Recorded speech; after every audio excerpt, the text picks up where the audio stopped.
All right. Are you ready? Yep. Come on. Say, you catch on quick. Look out now. Here's your last one. In the 1935 movie The Little Colonel, Shirley Temple tap danced down a staircase with Bill Bojangles Robinson and into the hearts of millions. The child star could hardly walk when she made her screen debut as a toddler, but it did not take long for her iconic curls, precocious attitude, and delightful dimples to win over audiences around the globe. Of course, that was also a large amount of pressure for someone so young to carry around. However, most do not know, from the first moment she appeared on the screen in 1932, she had already been mistreated and abused both psychologically and sexually. It is well known at this point that Shirley Temple was surrounded by pedophiles. Her early movie roles from the 1930s were little more than fodder for perverts. Hollywood then tried to conceal the flagrant abuses, but numerous have been well documented. Shirley Temple authored an autobiography, Child Star, where she conveyed several instances of sexual harassment at the hands of Hollywood studio leaders. When Shirley Temple acted in 1932's War Babies, her first speaking role, she was only 3 years old. The movie was one of the Baby Burlesques, a series of 8 short films that satirized major motion pictures. The film setting is Buttermilk Pete's Cafe, where the child performers dance, play music, and drink milk. Shirley Temple plays an exotic dancer where she does things like trade kisses for lollipops and says things like, "I'm expensive." She also replies when a toddler acting as a soldier in a diaper calls her baby, and she certainly is one. Shirley also has her first on-screen kiss with another toddler named Eugene Butler. In her autobiography, Shirley Temple Black describes the Baby Burlesque series as a cynical exploitation of our childish innocence and remarks that the short films were occasionally racist or sexist. The young celebrity was also forced to perform the day after she underwent an operation to lance her eardrum, and on another occasion was forced to dance on a badly injured foot. Filmmaker Charlie has been strongly questioned since. If the children did not behave according to Charles Lamont's wishes, he kept a soundproof black box, dubbed the punishment box. It was 6 feet on each side, containing a block of ice inside. An offending child was locked within this dark, cramped interior and either stood uncomfortably in the frigid, damp air or had to sit on the ice. Those who informed their parents about this torture were threatened with further discipline. Temple was sent to this box multiple times, but she says, "Far as I can tell, the black box did no lasting damage to my psyche. Its lesson of life, however, was profound and unforgettable. Time is money. Wasted time means wasted money, means trouble." Shirley Temple achieved international fame with the release of Bright Eyes in 1934. When she was 12 years old, Shirley signed with Metro-Goldwyn-Mayer. Shirley Temple explains in her autobiography that on her first visit to MGM, she encountered one of the studio's producers, Arthur Freed. During the interview, he unzipped his pants and exposed himself to her. Being innocent of male anatomy, she responded by giggling, and he threw her out of his office, said the actress's obituary. Anita Colby was the artistic director for producer David O. Selznick of Gone with the Wind notoriety. She cautioned Temple to be careful if she found him, Selznick, in stockings. In her autobiography, Child Star, Temple notes that this gave her the impression that casual sex could be a condition of employment with Selznick. She also recounts of a hair-raising story when David O. Selznick literally chased her around his office expecting his due as her boss. Coming around my side of the desk, he reached and took my hand in his. Glancing down, I saw the telltale stocking feet. Pulling free, I turned for the door, but even more quickly, he reached back over the edge of his desk and flicked a switch, which I had learned from Colby was a remote door locking device.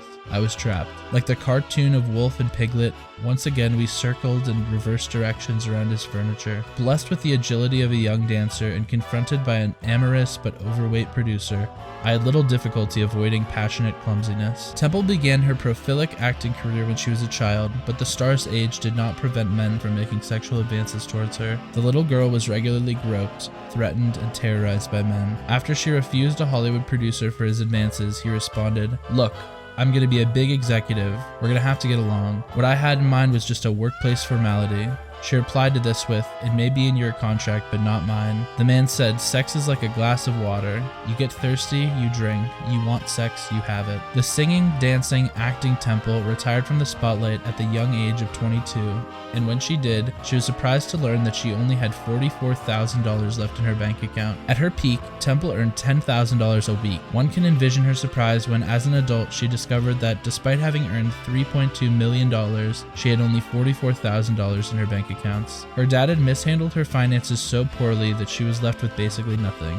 Regardless, in her autobiography, Temple forgave her father for robbing her blind. For reasons some may find inexplicable, I find neither disappointment nor anger. Not everyone was a Shirley Temple fan. The novelist Graham Greene, who was also a film critic, was sued by 20th Century Fox for his review of Wee Willie Winkie in the magazine Night and Day, which he edited. The review was not published in the US, but the studio and Temple's representatives sued Greene and the magazine Night and Day in a British court for libel. They won, and the courts ordered Greene to apologize and pay £3,500. Greene absconded to Mexico, and he was not happy about having to go on the run for a movie review. In a 1938 letter to a friend, Greene wrote, "I found a cable waiting for me in Mexico City asking me to agree to apologize to that little Shirley Temple. So I suppose the case has now been settled with the maximum publicity." Fame threatened Shirley Temple in numerous ways. In 1939, a woman who thought Shirley Temple had stolen her daughter's soul tried to assassinate her during a performance of Silent Night on the radio. Her daughter died the same day Shirley Temple was born, so the woman believed that shooting Temple would free her daughter's soul from captivity, but thankfully she was unsuccessful. Shirley Temple's bright innocence was a welcome antidote to dark days of scarce employment and breadlines during the later Depression years of 1935 to 1939. However, her ubiquitous hold on the troubled nation's imagination sparked outlandish but incessant rumors. Some asserted her hair was fake. Others believed the tiny preteen was really a 30-year-old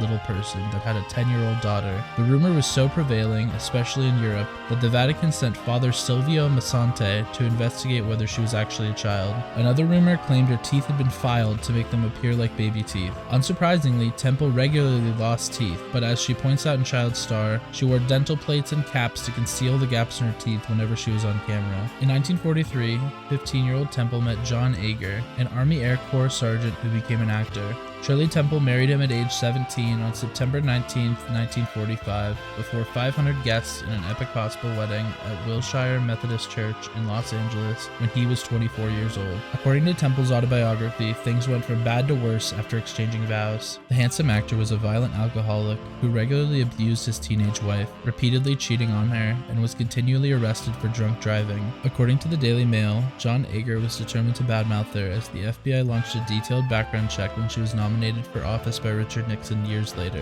In 1949, Temple sued for divorce on the grounds of mental cruelty. As a child, Temple was an avid reader and particularly enjoyed the Wizard of Oz series written by L. Frank Baum. In Child Star, she says she was so absorbed in the stories of Oz that when her mother proposed she could play Dorothy, she replied that she really just wanted to meet Dorothy. Nevertheless, after 4 consecutive years as the box office queen, Temple's career finally faltered in 1939. She lost the lead in The Wizard of Oz to Judy Garland after Fox declined to loan her to MGM. When Shirley's studio refused to let her out of the contract to star in the MGM movie, Judy secured the role, despite being older than Dorothy was initially written to be. However, perhaps Temple was spared yet another assault when she did not get the role. According to Garland, MGM studio head Louis Mayer routinely fondled her left breast, telling her that she sang from the heart. When Garland finally confronted him about this behavior, Mayer seemed shocked. He told her that he felt he was like a father to her. Shirley Temple's daughter Lori became addicted to heroin while playing in a punk band. In 1993, when Lori was 39 years old, she was arrested on the charge of possessing drugs at the airport in Portland, Oregon. She pleaded guilty and was sentenced to 2 years probation,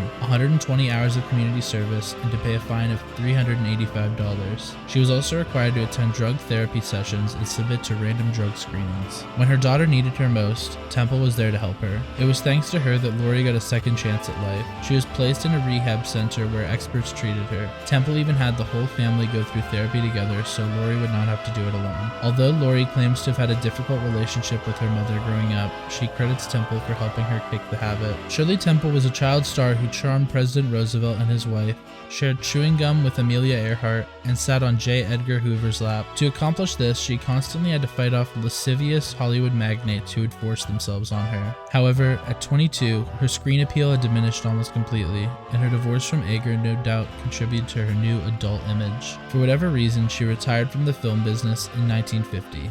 That same year, she marries Charles Alden Black after dating for only 12 days, and their marriage lasted almost 55 years until Black's death in 2005. During that time, she sat on the boards of corporations and organizations, including the Walt Disney Company and the National Wildlife Federation. She served as the United States ambassador to Czechoslovakia from 1989 to 1992, having been appointed by President George H.W. Bush. She was the first and only female U.S. ambassador to Czechoslovakia. Her honors and awards are extensive. They serve as a testament to her ability to overcome the many obstacles and challenges that might have devastated somebody with less drive and ambition. Despite living a life filled with turmoil, Temple wrote in her memoir, Child Star and Autobiography, that she emerged from this series of traumatic events unscarred. Shirley Temple proved that no matter how bad of a hand you are dealt in life, it does not need to define you as a person.